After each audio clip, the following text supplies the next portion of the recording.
Pues buenas tardes de nuevo. Por segunda ocasión estamos juntos, reunidos. Vamos a ver el día de hoy un tema que es uno de los que más ven en clínicas y en su práctica profesional en general, ¿sí? Entonces, como la vez pasada, por favor, les voy a pedir que en cuanto tengan una duda participen, y seguramente va a ser una duda de muchos, así que no se detengan, ¿sí? Entonces, bueno, el día de hoy vamos a dar una repasada porque ustedes ya han visto mucho a lo largo de la carrera, y los que están en actualización, pues a lo largo de su práctica profesional, este padecimiento que es diabetes mellitus, y que, bueno, consideramos que es uno de los problemas de compromiso sistémico más importantes por su frecuencia y por su complicación sistémica, ¿sí? Entonces, bueno, arrancamos entonces. Consideramos que la diabetes mellitus 2 es un problema también de salud pública. Siempre se sale de las proyecciones realizadas y siempre se está peleando las primeras causas de muerte en México. Años es el segundo lugar, ganándole el primero las complicaciones de hipertensión arterial. Y otros años está efectivamente la diabetes mellitus y sus complicaciones como primeras causas de muerte. Entonces es una de las cosas, uno de los padecimientos que se deben saber, pero al dedillo, para que tengan la confianza de atender a sus pacientes comprometidos desde este punto de vista. Entonces, tenemos que, en principio, tenemos una asociación en este momento. Bueno, ya tiene bastante que se integró este síndrome metabólico, alrededor de unos 27 años, que se integró un conjunto de situaciones, circunstancias metabólicas que consisten en juntar 4 situaciones. Una es, primero, la diabetes mellitus como tal, o resistencia a la insulina inclusive. La segunda es dislipidemia, o sea, triglicéridos y lípidos altos de baja densidad. La tercera es hipertensión arterial, y la cuarta es un índice de masa corporal mayor de 30, o sea, obesidad. Cuando se reúnen estos 4 factores, se puede integrar el diagnóstico de síndrome metabólico, que va más allá de la diabetes mellitus. ¿Y qué importancia tiene realizar este diagnóstico cada vez que es muy frecuente, ¿eh? Es muy frecuente. Nada más es cuestión de integrarlo, de buscarlo e integrarlo. Y cuando lo integren, es muy importante que en su expediente clínico le pongan paciente con síndrome metabólico, para que se sepa que entonces es un paciente de alto riesgo para desencadenar los daños que se presentan a largo plazo en la etapa tardía. Bueno, se van a acelerar 4 veces. Entonces esa es la trascendencia de saber el síndrome metabólico. ¿Por qué? Porque finalmente es la función insulínica la que falla con más, de manera más acelerada. Y entonces, bueno, se van presentando lo que ya sabemos, situaciones en la boca, en los ojos, en los riñones, en el corazón, y es la causa primera de amputaciones no traumáticas. Entonces sí es bastante trascendente este síndrome, a pesar de que, bueno, hay veces que popularmente ya les dice el paciente: tengo diabetes desde hace muchos años, pero tengo de la buena, y así le han denominado a la que es nada más síndrome mellitus, sin asociarse al síndrome metabólico. ¿Por qué? Porque no se han dañado sus ojos, no se han dañado sus órganos vitales. El síndrome metabólico sí se va a complicar mucho con esto.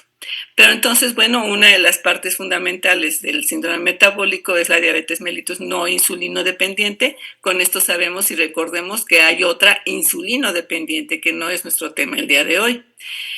Aquí, ahorita se supone que hay 4 millones de personas enfermas, ¿sí?, de diabetes mellitus no insulino dependiente, y poco más de 1 millón no han sido diagnosticadas. O sea, hasta ellos mismos ignoran que tienen la enfermedad. Esto hace que la evolución pues se dé sin que sea detectado a tiempo para prevención. La etiología entonces de la diabetes 2 o no insulino dependiente es multifactorial, no es como el caso de la diabetes 1, esta es multifactorial y ojo con la historia clínica porque aquí es donde tienen que sacar esa información porque hay determinantes sociales y determinantes biológicos para que haya riesgo de padecer diabetes y la única que no podemos cambiar es la genética. Sí, definitivamente esa pues ya no la podemos cambiar porque la traemos en nuestros genes. Pero si tenemos este riesgo presente, este determinante biológico, sinceramente, si quitamos todos los demás, es muy difícil que se presente la enfermedad, ¿sí? Entonces, ¿cuáles son estos riesgos? Las bebidas alcohólicas en exceso, está bien brindar, pero siempre con medida. Y cuando se abusa de ello, no hay bebida alcohólica que no sea derivado de carbohidrato. Entonces, las bebidas alcohólicas equivalen a una dieta hipercalórica, ¿sí? El estrés básico, fundamental, es un gran pilar porque el estrés, sea de origen positivo o de origen negativo, aquí estamos viendo que, bueno, la consulta odontológica en sí misma ya es estresante, ¿sí? Después, bueno, los problemas de cualquier tipo, familiares, económicos, laborales, el exceso de trabajo y las crisis de angustia y pánico que en este momento tenemos tantos, inclusive gente muy joven, mucho estudiante universitario, ahorita que tenemos las aulas llenas de compañeritos con estos problemas. Y inclusive les digo, el estrés positivo en donde, bueno, a lo mejor aquí este chico tiene encima la alegría de que su equipo ganó, de que lo ascendieron de puesto, de que le dijeron que sí para que la novia lo acepte o lo que sea. Entonces, finalmente es algo muy positivo y sin embargo se sueltan las mismas hormonas que son hiperglucemiantes y también hipertensivas. Tanto la adrenalina como el cortisol se va a secretar en forma automática y las dos son hiperglucemiantes e hipertensivas. Por eso es de tan alto riesgo el estrés, ¿sí? El tipo de dieta es otro determinante que ni modo, nuestras comidas eh, mexicanas, los antojitos están llenos de carbohidrato y grasa, ¿sí?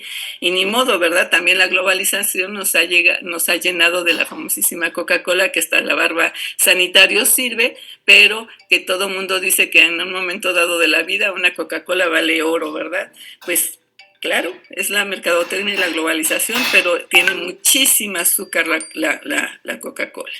También la globalización, ¿cuántos de ustedes han sobrevivido a la universidad con Maruchan? ¿Cierto? Y vean nada más, es puro carbohidrato, igual que todo lo que les gusta, porque ya son de la generación en donde verduras fúchila, yo quiero mi pizza, yo quiero mi hamburguesa, en fin. Y esto pues es lo que los lleva a tener problemas. Sí, y si con eso sumamos el sedentarismo, en donde actualmente se usa esta cosa, ¿cómo se llama? Con lo que apagamos y encendemos la televisión a distancia y hasta las cortinas las podemos cerrar, el control remoto, perdón, que hasta las cortinas se abren y se cierran con controles remotos, ya todo utilizamos controles remotos si queremos, el control de sonido, el control de la televisión, entonces ya no se mueven para nada y en cambio se llenan de dietas hipercalóricas alrededor y también, bueno, pues quien no se le antoja un reposo, ¿verdad?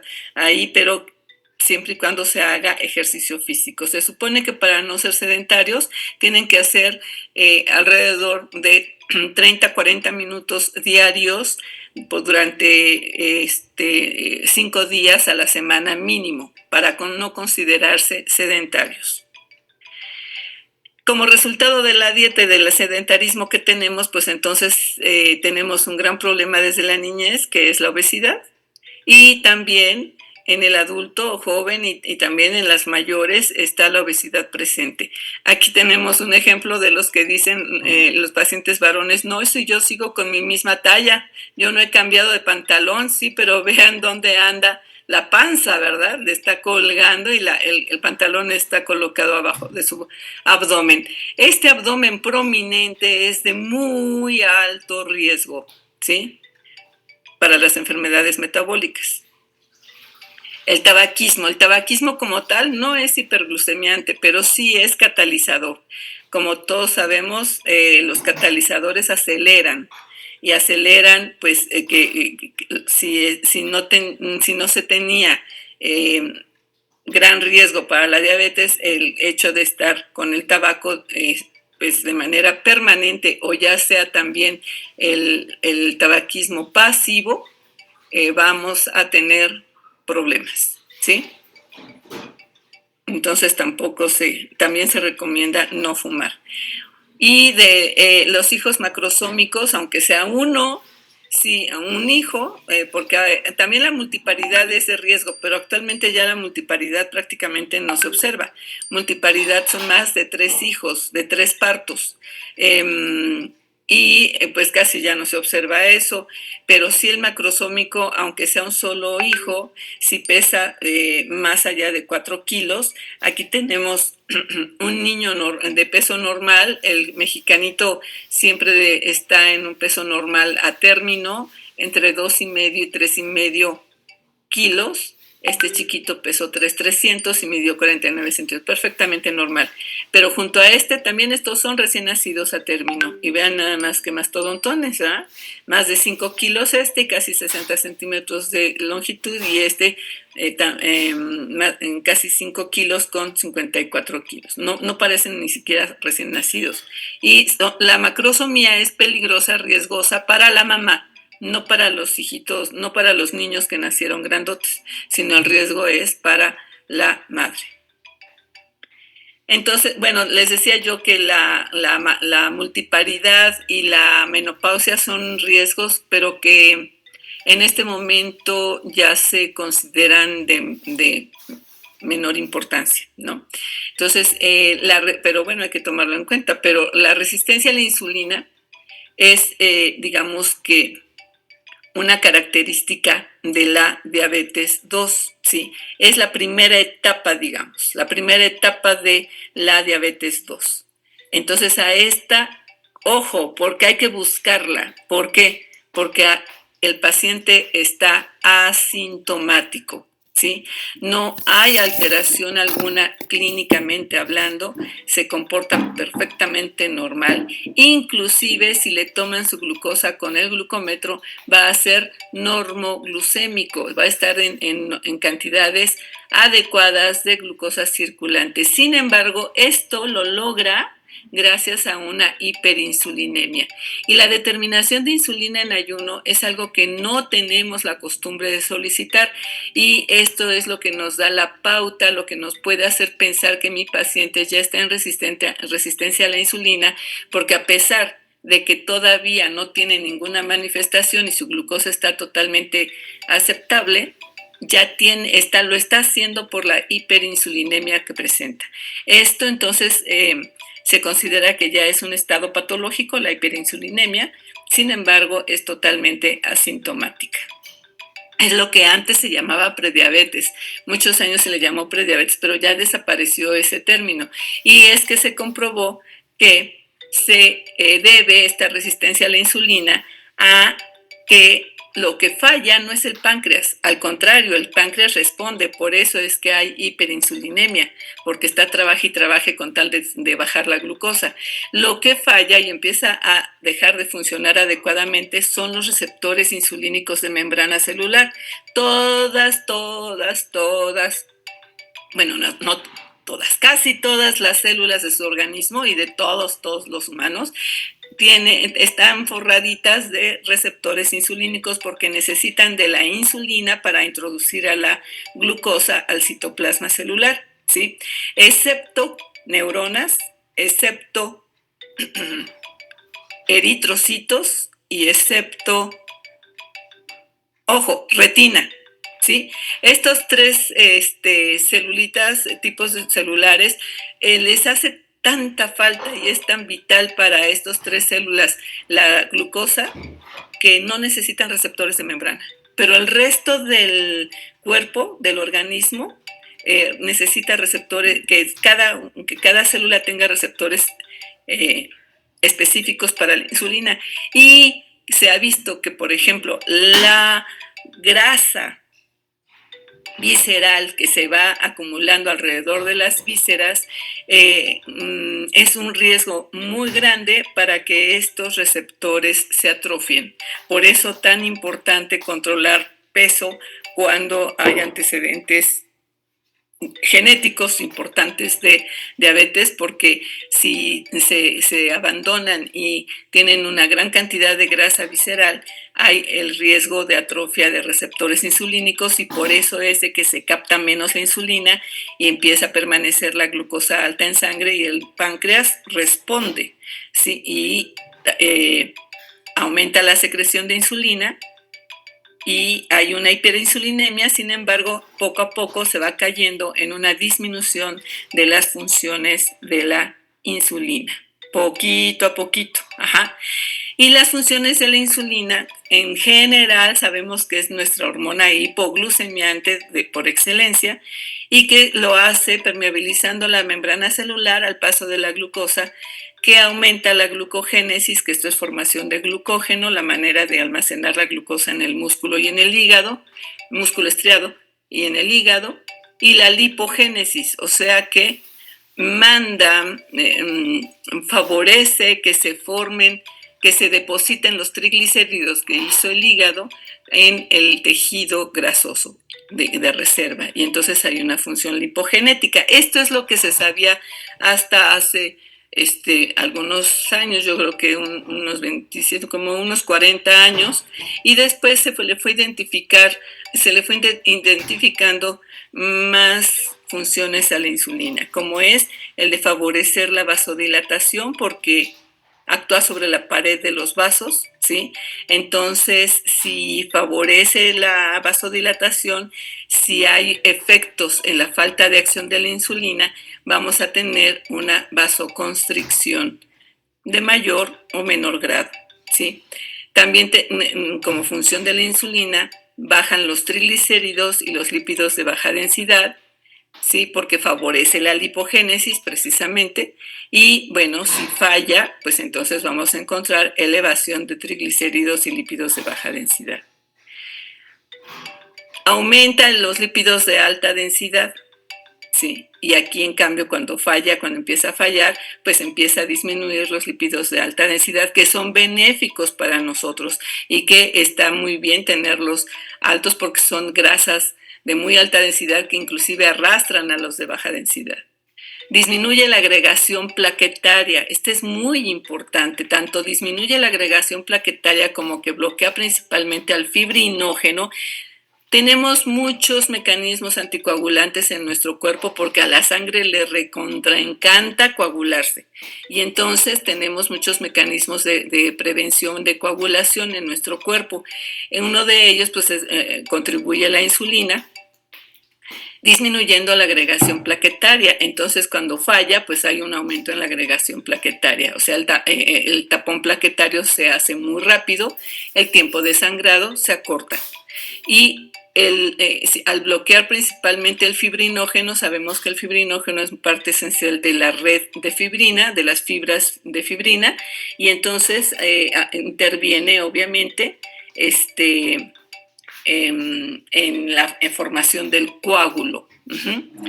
Por lo tanto, cuando empieza a fallar la insulina, en esa misma medida que falle la acción insulínica, va a aumentar el fibrinógeno y no va a ser bloqueado, y por lo tanto puede aumentarse la formación del coágulo. Si se fijan, y lo que vimos al principio de síndrome metabólico, tenemos que el síndrome metabólico no es más que la falla de las funciones de la insulina, ¿sí? Se eleva la presión, hay dislipidemia, ¿sí?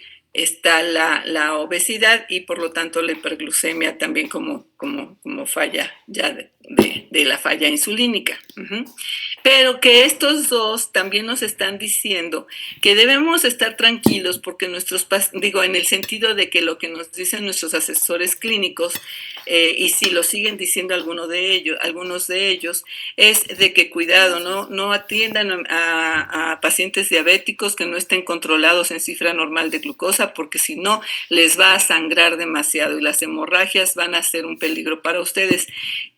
Esto se creía antes, pero al identificar estas y ver que las amputaciones son la primera causa de amputación no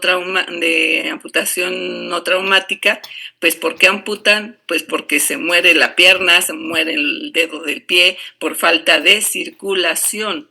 Entonces, esto de que sangra mucho, pues ¿cómo va a sangrar mucho? Entonces no tendríamos las características en boca como las tenemos, ¿no? Pero bueno, es un gran mito que hay que terminar con él. Luego, el 55% de sus pacientes está medicado, no quiere decir que esté controlado. Hay muchos pacientes que dicen que como están tomando ya medicamentos para su glucosa, ya están controlados y ustedes se lo creen y así lo ponen en su historia clínica. Una cosa es estar medicado y otra cosa es estar controlado. Se considera que solamente el 15% está controlado. Esa es la vil realidad.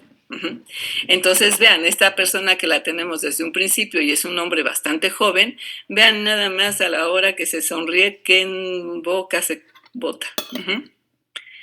Entonces, ¿ustedes creen que esté controlado? No. Pues creo que no. Entonces aquí vemos que en las etapas de la diabetes mellitus está la resistencia a la insulina, como lo acabamos de ver, y después ya empieza la etapa temprana, seguirá la etapa tardía, terminará con las complicaciones, y es una enfermedad que es por sí misma, pues terminal, ¿verdad? Mortal, porque va, digamos que, complicándose hasta que va echando a perder los órganos vitales y pues termina con la vida del paciente. Una vez que se termina la resistencia a la insulina, que sería muy interesante fijarnos en la secreción insulínica de los pacientes que tienen determinantes de riesgo para detectar esa etapa y que no lleguen a la diabetes, tendríamos que estar muy acostumbrados a solicitar la determinación de insulina en ayuno, que cualquier laboratorio clínico se los hace. Entonces, agregarlo a sus exámenes de rutina para checarlo, y una vez que se detecta esto, podemos actuar con medidas generales, principalmente con estilo de vida, principalmente, pero el paciente entiende bastante bien cuando se le dice, si usted cambia su forma de vivir, no va a llegar a la diabetes porque le está haciendo mal esto y esto y esto. Entonces, lo entienden bastante bien, pero si no fuera así, nadie le detectó la resistencia a la insulina y ya llega con etapa temprana, ¿cómo van a saber ustedes que ya está en diabetes mellitus? Porque aparecen los famosos polis, ¿sí? Y aquí están los polis, ¿no? El aumento de orina, la eliminación de glucosa por la orina, ¿sí? Se empieza a eliminar porque supera el umbral de glucosa, y entonces cuando supera 180 empieza a eliminar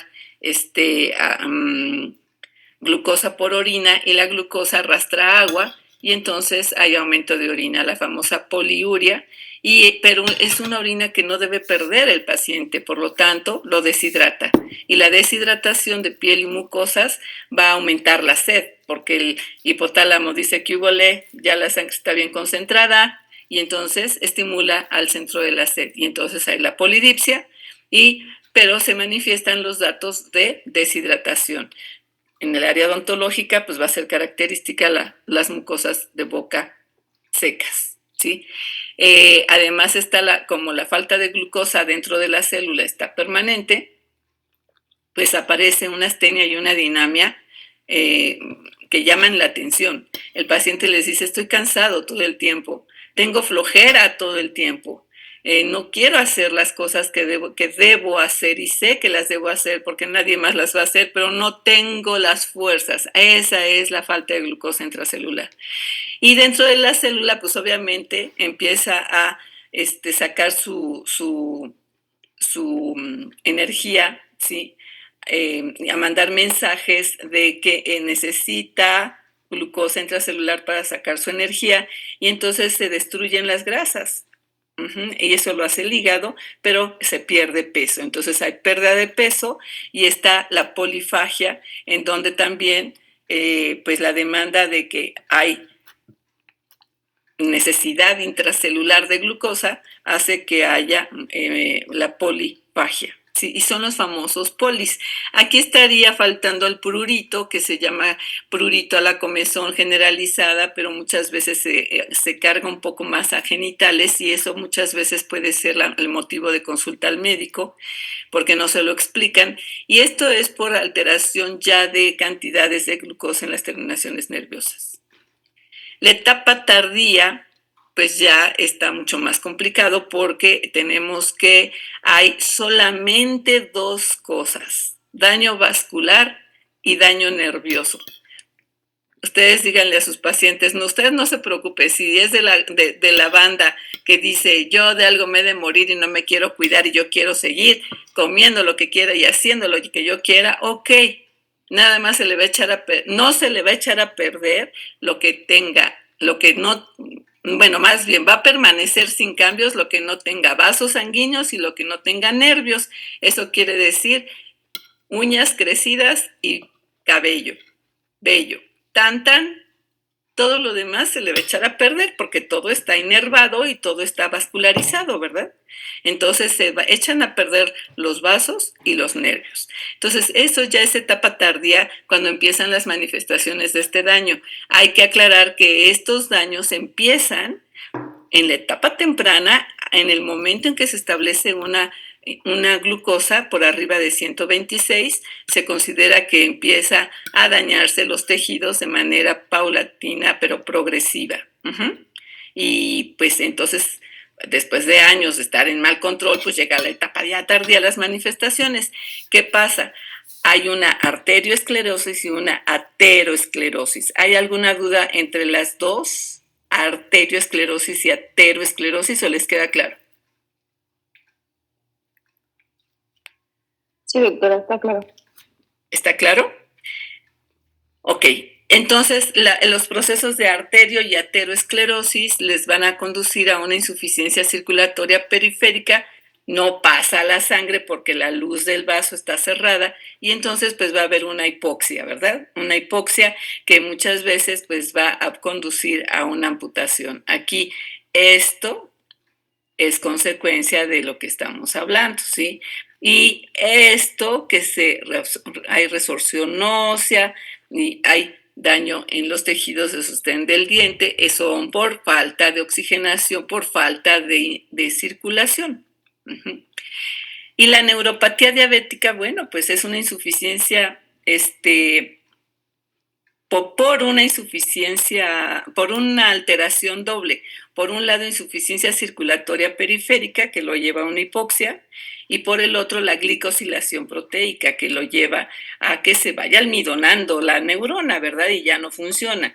¿Qué es glicosilación proteica? Cuando la glucosa está permanentemente alta, por arriba de 126, porque hay gente que dice, es que ya me dijeron que yo debo vivir en 180 porque si no me siento mal. Eso no es cierto, que no se lo crea nadie y debe estar bien controladito en máximo 125, que no llegue al 126, que ya provoca glicosilación proteica, ¿verdad? Y la glicosilación es que se pegue glucosa a las proteínas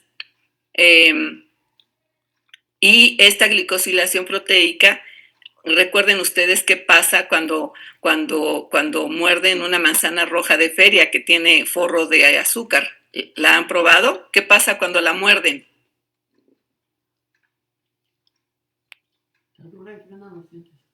Uno a la vez, no todos al mismo tiempo. ¿Se adhiere a los dientes? ¿Se pega? Se pega, pero ¿qué pasa con tu cubierta? ¿Es resistente o se truena toda? Se rompe y se truena. Se rompe, ¿verdad? Porque está dura. Esa es, hagan de cuenta que es una manzana glicosilada. Ajá. Así pasa con las células del organismo, se hacen duras y se hacen tiesas y se rompen, se cuartean y ya no funcionan. Entonces, entre la glicosilación proteica y la insuficiencia circulatoria, esta neurona va a dejar de funcionar adecuadamente y aparecen alteraciones de la sensibilidad, disestesias, que pueden ser hiperestesias, hipoestesias, dolores urentes, alodinias, que son dolores que uno no se explica y que dicen, no puede ser que le esté doliendo así, pero el paciente les está diciendo que así le duele. Ajá. Yo tuve una paciente que sentía el cerebro ácido y yo como le decía, perdóneme, pero me está mintiendo porque eso no puede existir. Bueno, era la sensación de la paciente, pues sentía el cerebro ácido. Esas son alodinias, ajá, en donde son los dolores que no nos podemos explicar.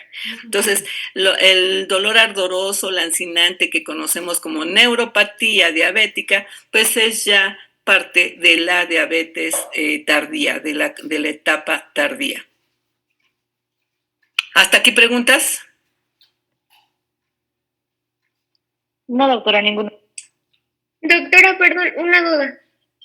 Sí. Entonces se supone que a partir de que los pacientes empiezan a presentar la glucosa de 126 o más, ¿se les debería de tratar como si fuera diabetes? Así es. Básicamente lo que se hace primero es comprobar si es resistente a la insulina. ¿Y por qué? Porque lo que se estaba haciendo, bueno, y se sigue haciendo desgraciadamente, era diagnosticar diabetes por hiperglucemia y dar enseguida un estimulador de islote pancreático para que hiciera más insulina, ¿cierto? Luego darle glibenclamida, darle glimepirida, y eso aumenta la elaboración, la síntesis de insulina. Si ya de por sí tenía años el paciente haciendo hiperinsulinemia, pues ¿quién se va a agotar más rápido dando ese tipo de medicamentos? Pues obviamente el islote, ¿no? Entonces va a ser un paciente que va a llegar a la insulinodependencia cuando empezó como diabetes 2, pero porque le exprimieron su islote. Aquí lo que debemos actuar en la primera etapa, si lo encontramos así con 126, menos de 130, es posible, muy posible que sea resistencia a la insulina y más que nada por el tiempo de evolución, ¿no?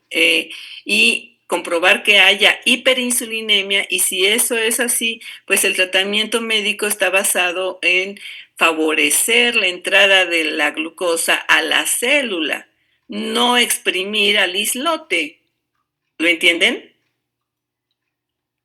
Sí, doctora, gracias. Entonces sí, hay que ponerlo en vigilancia, hay que darle promoción de la salud, explicarle su enfermedad, por qué y para qué se deben tomar las medidas, ¿no? De estilo de vida, hacer ejercicio, adiós cigarro, control de alcohol, control de comida, balancear los alimentos, moverse es muy importante y canalización del estrés. No le digan al paciente, no se estrese, eso es como la famosa frase que a mí se me hace muy absurda, échale ganas. ¡Ay! Como que no, así no se le ayuda al paciente, tampoco, no se estrese, es también absurdo porque es como decirles a ustedes, tranquilos, hombre, con su examen, no se estresen. ¿Qué me van a decir? Váyase a la porra, ¿no? ¿Cómo no me voy a estresar? ¿O no?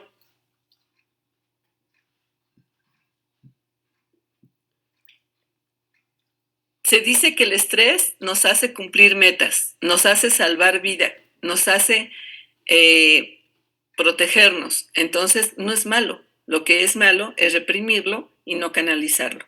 Bien, bueno, pues entonces, si no hay más preguntas, manifestaciones bucales.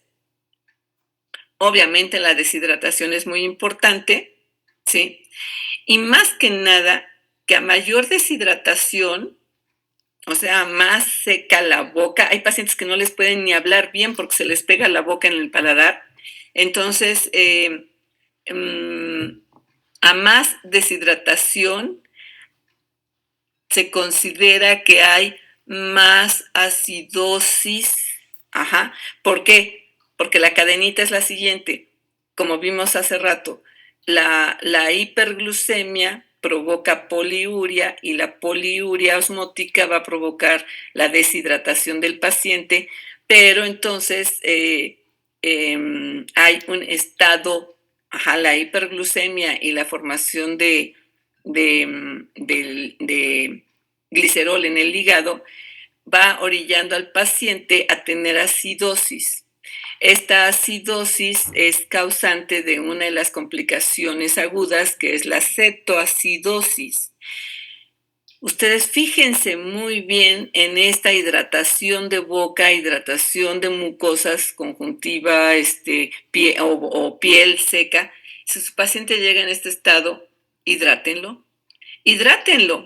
Denle una botella de agua de al litro, digo, a traguito o seguidito, más o menos tiene 15 minutos para acabarse esto, y en lo que la esperan, y en lo que le dicen, y en lo que platican, y en lo que le toman signos vitales, ya se acabó su litro. Y esto garantiza que con ustedes no se complique. ¿De acuerdo? Entonces es ¿por qué? Porque lo están diluyendo y le están quitando la hiperosmolaridad a su plasma. Le están metiendo agüita simple. Por favor, agua simple le van a dar. No vayan a dar un líquido hiperosmolar, ¿no? Desde un agua preparada hasta... Una coca, doctora. Ah, sí, no inventen. Es agua de nada. Ajá. Y de plano es para bajarle la hiperosmolaridad que tiene. Entonces,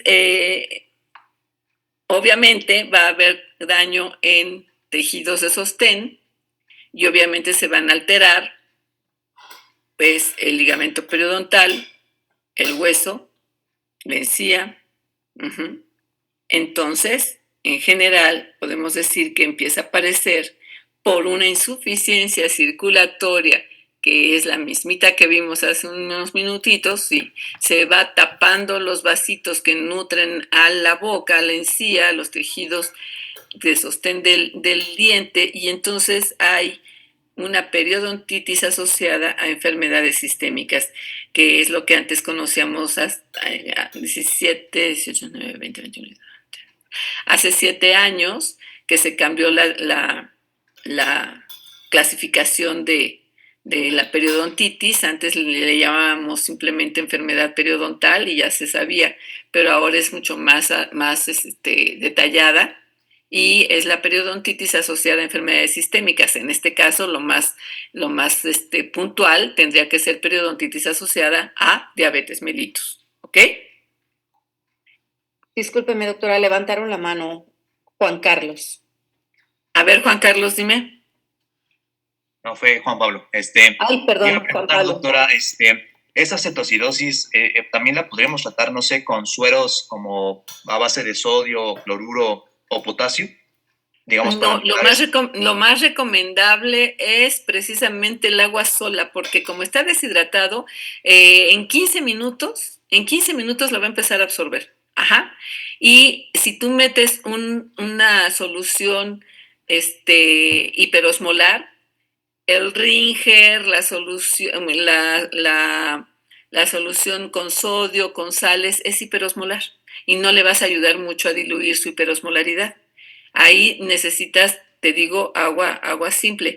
Vas a ver, ponlo en práctica, y a todo, yo ya les digo, a todo paciente diabético que no esté controlado, y vimos que solamente el 15% está controlado, entonces 15 de cada 100 les van a llegar controlados, pero el resto van a estar descontrolados. Entonces, ¿por qué no ofrecerles así ya como ley que tomen su agua en lo que ustedes empiezan su operatoria, para que baje esa osmolaridad? Tienes 2 retos a vencer: la osmolaridad, que aumenta mucho por la hiperglucemia, y la acidez. O sea que la cetoacidosis es porque se destruyen grasas y se hacen cuerpos cetónicos, y se provoca acidez. Eso es lo que compone la complicación de cetoacidosis.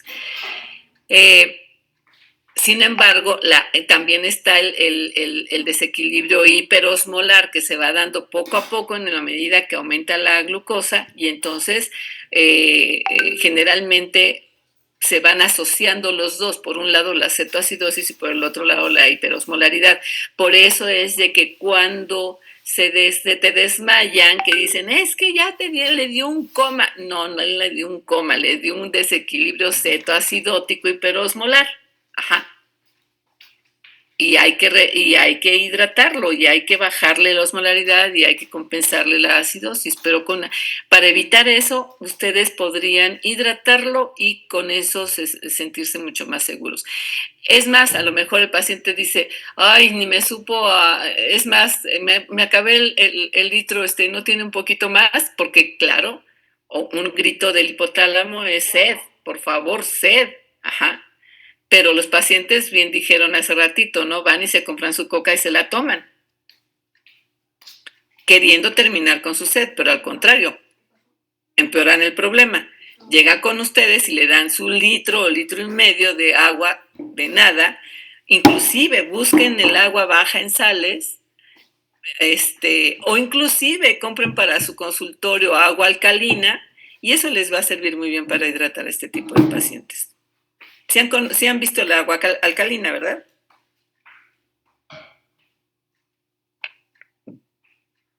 ¿No la han visto?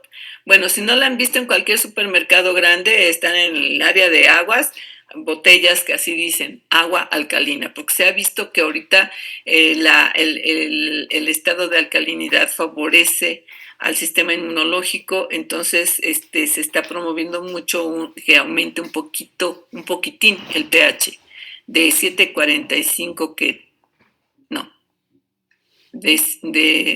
bueno, 7.4 es nuestro pH sanguíneo estable, entonces que aumentarlo un poquito a la alcalinidad nos favorece mucho la inmunidad. Hay agua alcalina a la venta. Entonces, la periodontitis asociada, ¿sí queda claro? Laura, tienes otra pregunta de Verónica Ángel. Verónica, adelante, Verónica. Hola, doctora, buenas tardes. Yo tengo una pregunta con respecto a la serostomía. ¿Se le puede administrar cialogogos como la pilocarpina? Y bueno, esa es una. Y la otra, bueno, la literatura nos menciona que esta pilocarpina viene a veces en tabletas, pero pues yo me he encontrado al momento de intentar buscarla para los pacientes, solamente en México la encontramos como una solución oftálmica. De ser así, ¿cómo sería la conversión o cómo serían las dosis para...? Yo no te recomendaría que le dieras cialogogos porque lo deshidratas más. ¿Qué estás haciendo con los cialogogos? Favoreciendo la secreción de saliva. Si fuera una enfermedad autoinmune, la que está teniendo el paciente, un síndrome de Sjögren, por ejemplo, en donde están atrofiadas las glándulas de secreción externa y no suda, no llora, no tiene saliva, ahí voy de acuerdo.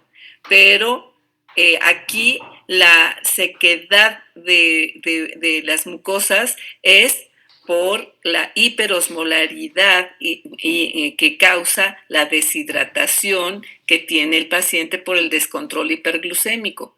Si tú le estás forzando la elaboración, la síntesis de saliva, ¿de dónde va a sacar la saliva? Pues lo vas a deshidratar más. ¿Me entiendes? Sí, está bien. Entonces, mejor que tengas tu vasote de agua y que a cada rato de un traguito, a cada rato un grato. Como el síndrome de Sjögren, que tienen saliva como suplemento, ¿no? Como saliva artificial, pues, ajá. Pero sí, no tienes que forzar a elaborar saliva porque el problema es la deshidratación que tiene el paciente. El desequilibrio hiperosmolar es precisamente por deshidratación y por hiperosmolaridad, ¿no? Gracias, profesora. ¿De qué? Entonces, hay alteración en de los osteoblastos, o sea que la producción de hueso se detiene por la misma glucosilación proteica o glicosilación. Es lo mismo, glucosilación y glicosilación es lo mismo. Y acá también hay reducción en la síntesis del ligamento periodontal, o sea que finalmente la hiperglucemia permanente es la que va provocando la glicosilación de los tejidos y es donde se va atrofiando poco a poco todo.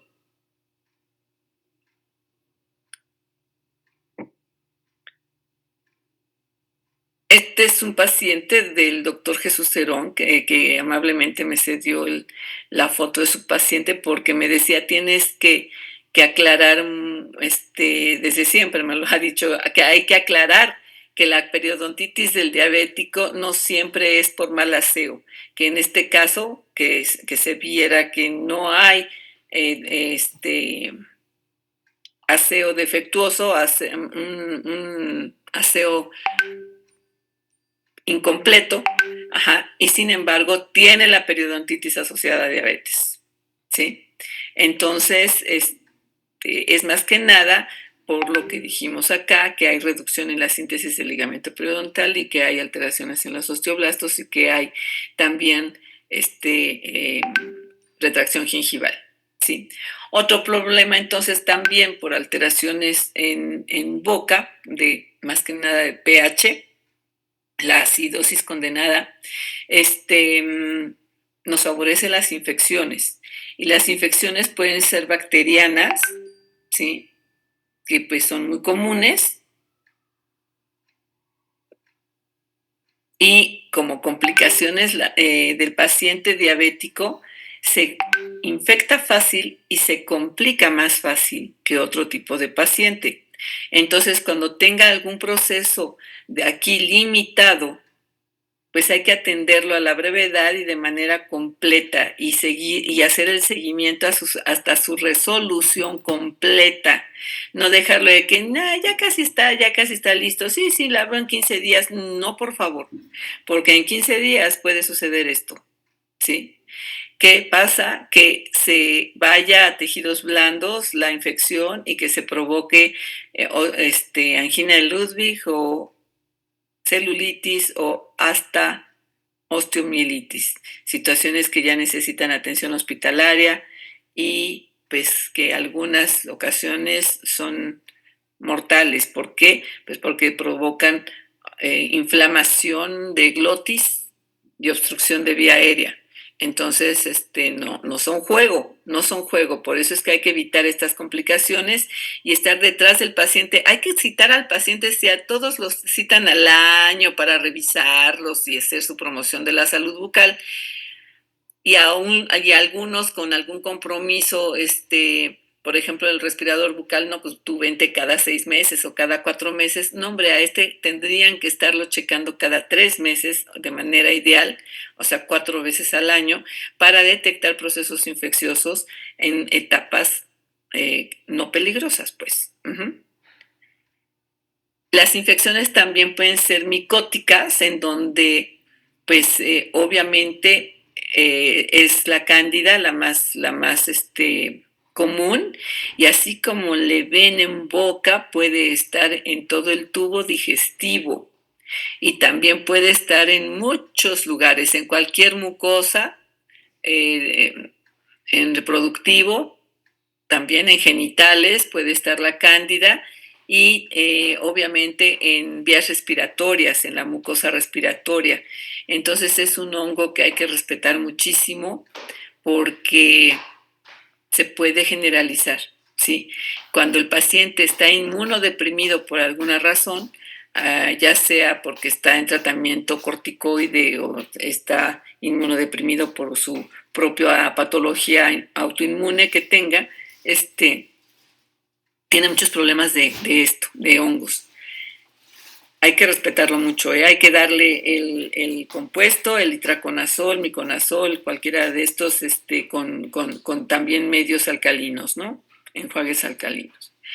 Las infecciones virales están los herpes, también muy comunes en los pacientes diabéticos no controlados.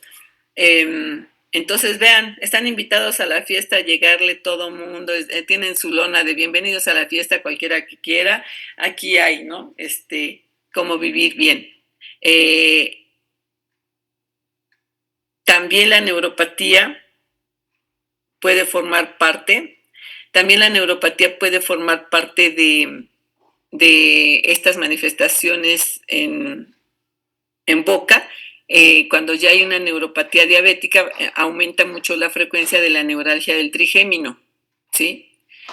E inclusive también son pacientes con frecuencia con parálisis facial, o sea, pares craneales afectados por neuropatía diabética, el 5, el 7, inclusive el 9, ¿no? Y dando las manifestaciones ya. Y pues estas manifestaciones de neuropatía ya son de etapa tardía.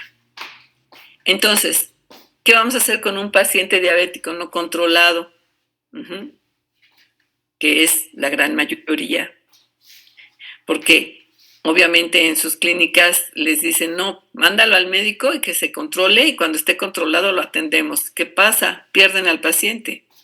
Porque, pues si se ha pasado años sin controlar, no me digan que porque ustedes le dicen tiene que controlarse para que le atienda la boca, pues lo van a hacer, ¿no? Entonces, pues obviamente hay que pensar 2 veces y decir, mejor voy a hacer mi plan de tratamiento, por dónde empiezo, cómo le hago. Y entonces, bueno, finalmente siempre hay que tomar en cuenta los signos vitales y tomarlos cita con cita. Recuerden que dijimos que es parte del síndrome metabólico, la hipertensión arterial, y que se va a acelerar el daño vascular y el daño nervioso si tiene este síndrome metabólico. Entonces, nos es muy importante detectar una hipertensión, aunque sea leve, para que lo mandemos ahí sí a la referencia médica para que lo ponga en tratamiento para controlar esa presión. No debemos permitir que un paciente, entre comillas, diga que tiene su presión en 140 o 150, 96, porque le dijeron que esa ya es un normal. Tampoco está bien.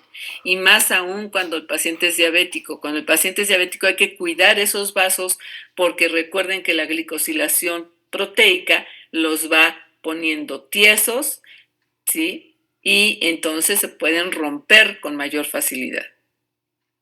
Entonces, cuidado con la toma de presión, cita con cita, igual que la toma de glucemia, así que su glucómetro no olviden tenerlo en su consultorio a la mano y tomarle también cita con cita su glucosa. Si es un paciente diabético y tiene 126, se considera que ya no está en control, debe tener menos de 126 en ayuno, ¿sí? Si no es diabético, pues la normal va entre 100 y 110. Hay laboratorios que lo consideran como normal, 100, y hay laboratorios que lo dan hasta 110. Hace muchos años lo teníamos en 120, entonces se ha ido ajustando hacia la baja y ahorita está en 100, ¿sí? Lo normal en ayuno. Ayuno de mínimo 6 horas, entre 6 y 8 horas de ayuno se debe considerar esta cifra, ¿ok? La glucemia postprandial, ¿qué quiere decir postprandial? Tomar una glucosa, ¿cuánto tiempo después? ¿Lo saben? 2 horas. 2 horas después. 2 horas, así es, muy bien. Entonces, la glucemia postprandial máximo debe estar en 140, ¿ok? Si no está y está más alta de 140, entonces podríamos sospechar de resistencia a la insulina o de falta de control de su diabetes. Pero si es un paciente aparentemente normal y que no les niega ser diabético, y si no tiene en su postprandial los 140 máximo y tiene 160, mándenle su determinación de insulina para ver cómo anda. ¿De acuerdo? ¿Tienes una pregunta, Laura, de Fátima? Sí. Doctora, una pregunta. Para tomar la glucosa postprandial, ¿debe de ser 2 horas después de que inició a comer o 2 horas después de que ingirió su último alimento? 2 horas después de que ingirió su último alimento, porque hay personas que tardan 1:30 o 2 horas en comer. Y si tú se la tomas con base a la hora que empezó, acaba de comer y tú se la tomas. Ah, ok, ¿Cierto? gracias. Entonces, acabandito de comer empiezas a contar tiempo, eso sí. Acabandito de comer, no de que, ya hace como 10 minutos que terminaste, bueno, ahí le he hecho. No. Ahí sí vas a tomar postprandial, entonces a fijarse perfectamente bien a la hora que terminó y 2 horas después debe estar máximo en 140. Ok, gracias. ¿Qué exámenes van a mandar en el paciente con diabetes mellitus no insulino dependiente o aquel que sospechan que tienen síndrome metabólico? Primero, hemoglobina glicosilada. Glicosilada. ¿Por qué? Pues porque es la que nos va a dar la orientación para ver qué tan glicosilado está los vasos y tejidos de mi paciente, cómo está ese riñón, qué tan azucarado está, cómo está ese corazón con sus arterias y con su músculo miocárdico, qué tan azucarado está, porque qué tan azucarado está, qué tanta glicosilación proteica tiene, qué tan tieso está y por lo tanto, cómo está su función, ¿no? En la medida que se ponga almidonado por azúcar, pues va a dejar de funcionar. Entonces la hemoglobina glicosilada es un gran parámetro, un indicador, pero muy importante. Y además así no nos puede engañar el paciente, porque nada más con determinación de insulina ya tienen medido de que les toca la semana que entra ir al control y entonces empiezan a bajar su ingestión de carbohidratos porque dicen, si no me van a regañar. Y entonces llegan y se toman la glucosa y no está tan alta y dice, ya ve, estoy bien, sí, pero su hemoglobina glicosilada está por arriba del 7%. Entonces no está bien. Y hay gente que lo reporta 10%, 14%. ¿Y qué quiere decir? Pues que está bien azucarado por todas partes. ¿Y esto por qué? Pues porque el eritrocito tiene mucha proteína, tiene la globina. Hemoglobina. Esta parte es proteína, sí. Y entonces esta parte de la hemoglobina que tiene este eritrocito, que es la globina, es proteína y ahí se pega la glucosa. Eritrocito que se le pegó glucosa no puede deshacerse de ella. Hasta que sea renovado va a estar ya sin glucosa pegada. Entonces, aquí está, vean cómo hasta el 7%, sí, es normal.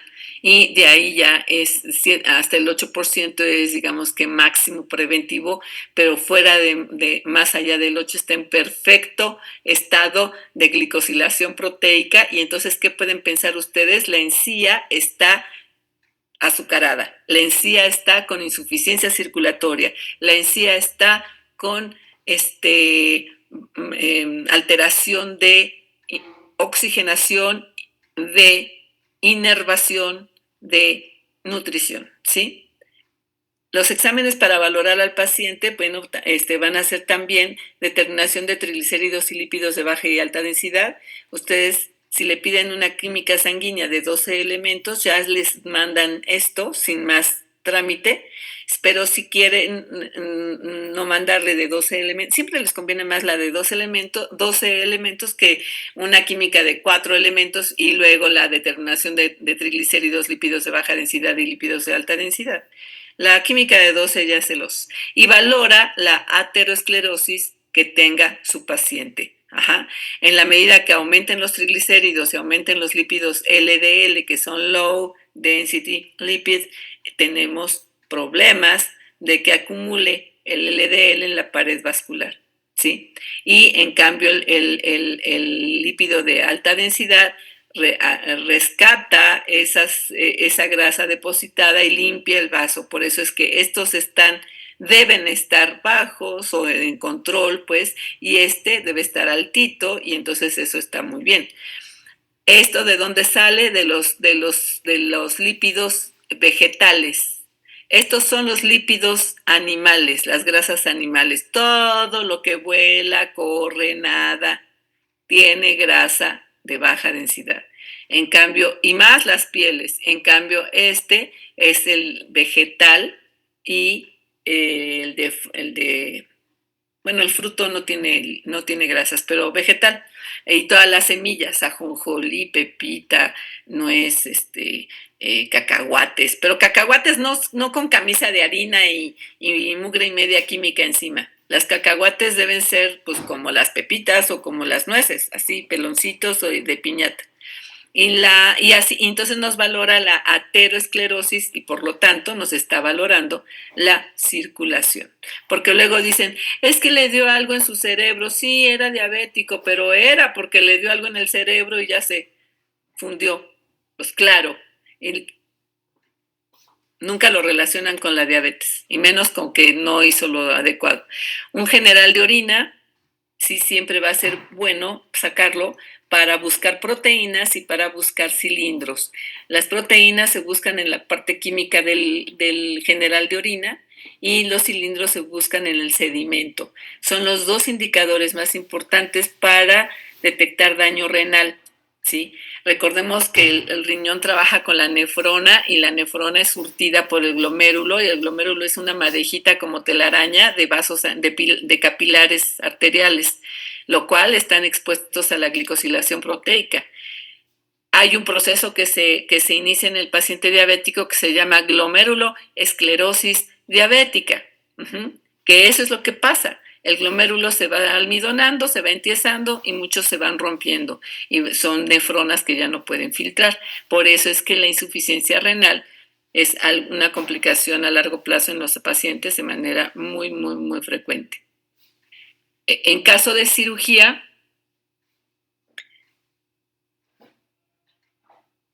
tienen que ver previo control de infecciones bucales. Primero tienen que quitarle todas las infecciones de boca al paciente antes de meterlo a cirugía, ¿sí? Si tiene un absceso por ahí, una bolsa periodontal media dudosa, cualquier proceso, ya no se vale meterlo a cirugía así.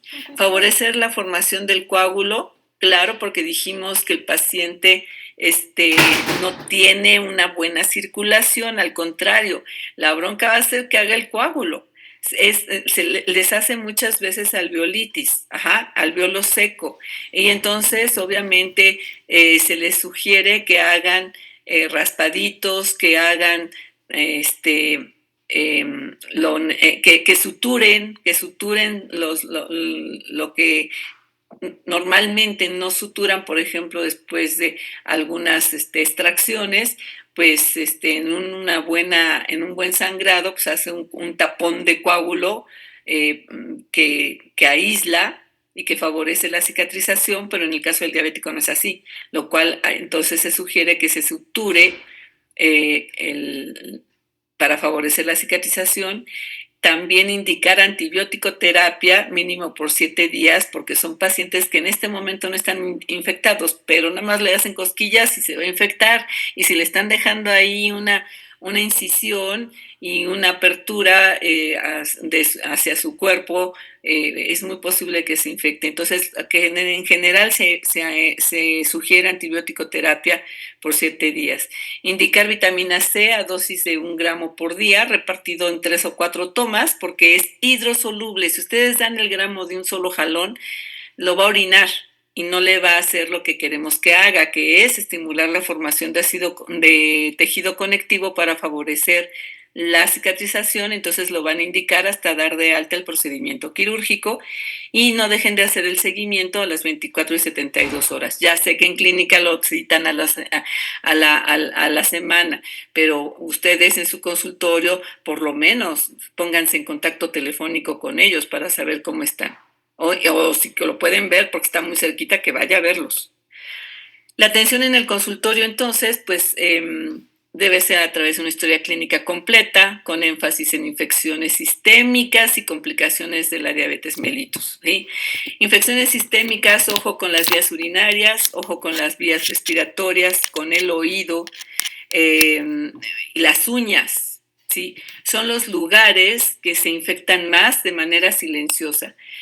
Y ya dijimos que una infección es igual a descontrol de la glucosa. Cualquier infección en boca o en todo el cuerpo, en cualquier lugar, una uña enterrada, infectada, va a provocarle mayor hiperglucemia. Es absurdo pedirle a un paciente que está con un proceso infeccioso en algún lugar que tenga controlada su glucosa, ¿no? Porque no puede.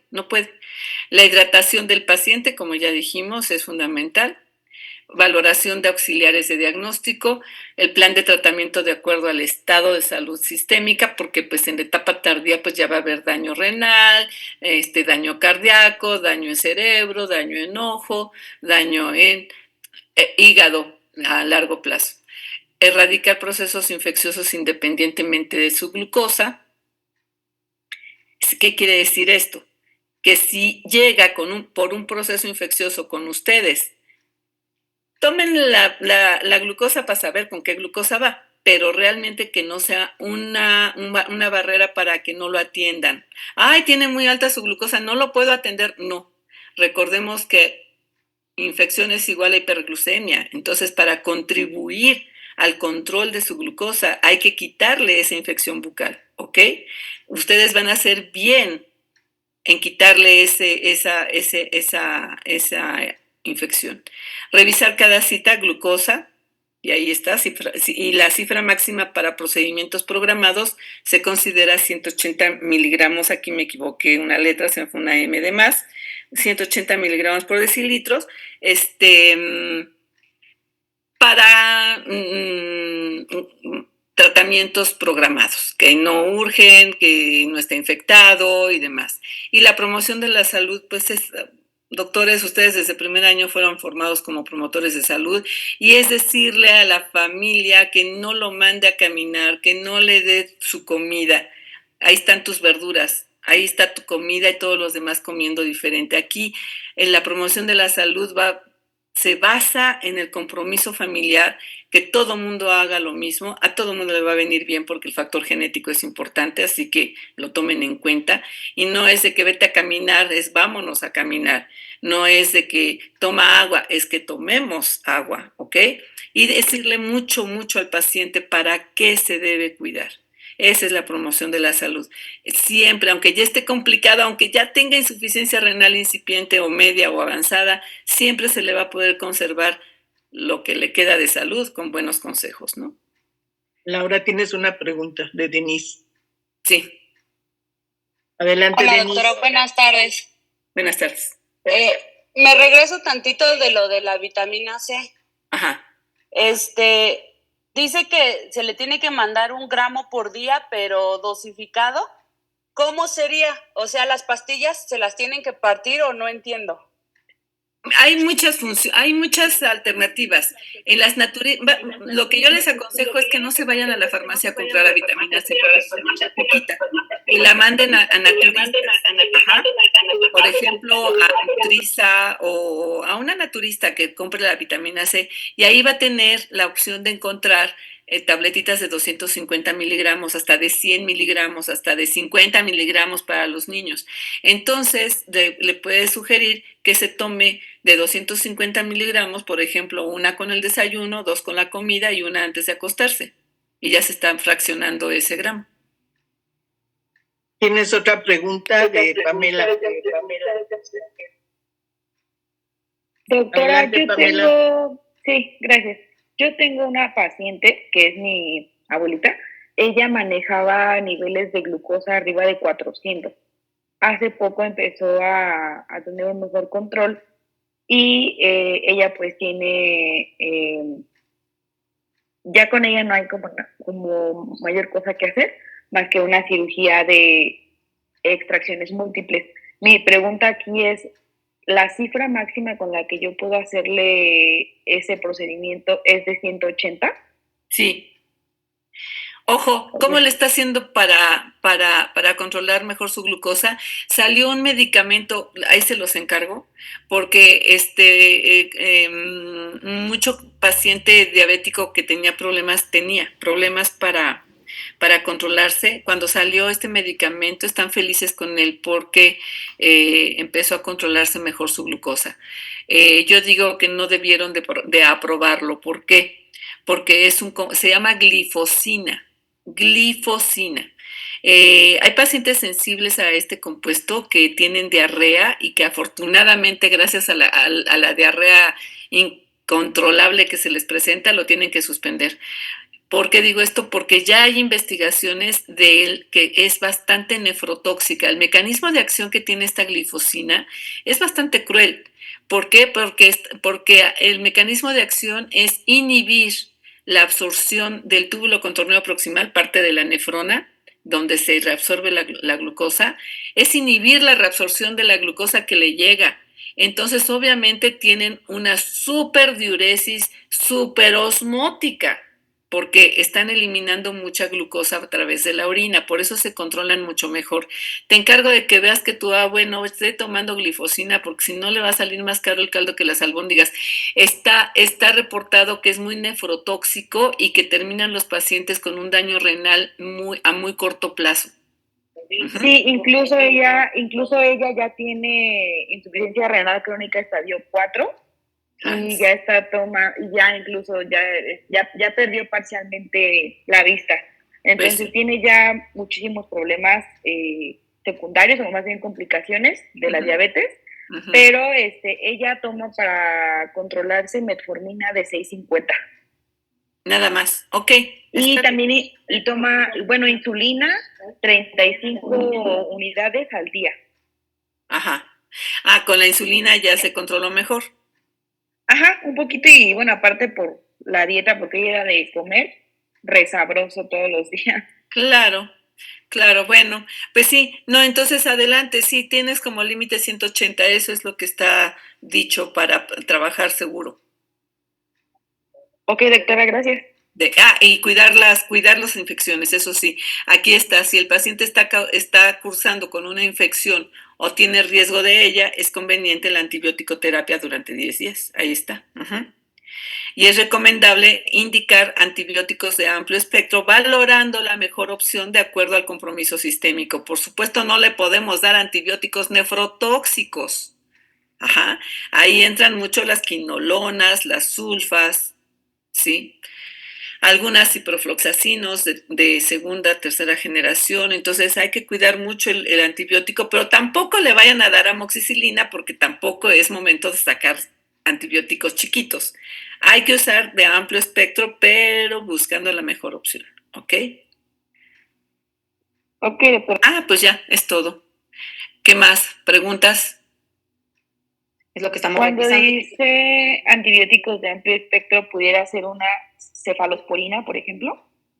Sí, una cefalosporina de un betalactámico es buena opción para el que ya tiene daño renal, porque sí, algunas cefalosporinas de segunda o tercera generación ya son nefrotóxicas también, pero una de primera generación no. Y la puedes dar y es amplio espectro. Otra que puedes dar pues es la clindamicina. Ok, doctora, gracias.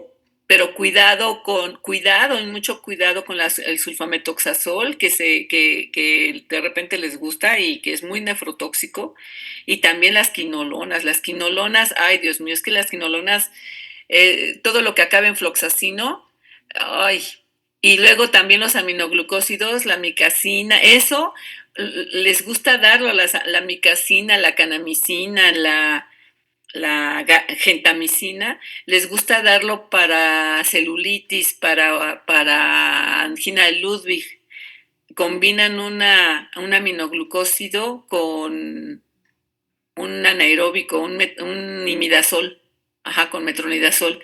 Y es una bomba, pero bomba atómica, y es muy nefrotóxico. Pero el maxilofacial no se acuerda que es nefrotóxica, lo que le interesa es controlar la angina de Ludwig, ¿verdad? Pero las aminoglucósidos, canamicina, gentamicina, micacina y esas son tanto nefrotóxicas como ototóxicas. O sea, ¿qué quiere decir ototóxicas? El oído. Dañan el oído. Díganme ustedes si vale la pena. Y las quinolonas lo que están haciendo es dar por cualquier cosita infecciosa ciprofloxacino. Ese está como si fuera dulce, dándose, y pues puede dañar hígado, puede dañar estómago, puede dañar riñón. Díganme si vale la pena. Hasta el tendón se inflama con los ciprofloxacinos. Entonces hay que tener mucho cuidado con los antibióticos, ¿ok? Es una pregunta de Pamela. Pamela, adelante. ¿Era yo? Perdón. No, ya no. Gracias, doctora, era esa. Ok. Excelente, muchísimas gracias. Yo estoy revisando el chat y creo que por el momento no hay más preguntas. Son las 3:08. Doctora Laura, por ahí ya vi una manita levantada. Adelante, por favor, Dayan. Perdón, doctora, pero una duda, ¿hay alguna, como que, o sea, ¿hay limitantes con el uso de algún anestésico? ¿O como consideraciones que tengamos que tener? Solamente la cantidad de anestésicos si tu paciente ya está complicado con vasculopatía. ¿Qué quiero decir con esto? Que ya esté hipertenso, además de diabético. Y ahí entonces lo que debes hacer es medir mucho la cantidad de anestesia. Por tipo de anestesia, creo que no hay problema. Doctora Inés. Es cierto lo que usted acaba de mencionar. La única restricción sería en los pacientes hipertensos y eso por la adrenalina. Pero no hay tipo de anestesia contraindicada en odontología del tipo de anestesia, ¿verdad? No. Ok, gracias. Sí, no, nada más si ya tiene hipertensión, ojo con la cantidad. Tienes chance de 2 cartuchos. Sí, doctora, muchas gracias. Ándale. Estimada doctora Laura, pues muchísimas gracias. Siempre es un gusto escucharla y sobre todo hizo un gran esfuerzo para tratar de resumir este tema tan vasto. Tan amplio. Podríamos haber estado 4 horas. Y además algo que me encanta de la doctora Laura, pues por formación, ella es médico cirujano, entonces aterriza muy bien los temas, aplica muy bien los conocimientos hacia la odontología. Y bueno, pues le agradecemos mucho su participación, estimada doctora. Además de agradecerle, también quiero preguntarle, los participantes nos han pedido, por favor, que a su vez les podamos solicitar si ustedes consideran... No, ellos ya saben que no les voy a... No. Les debo 10 puntos. ¿Cómo les dije que les voy a hacer?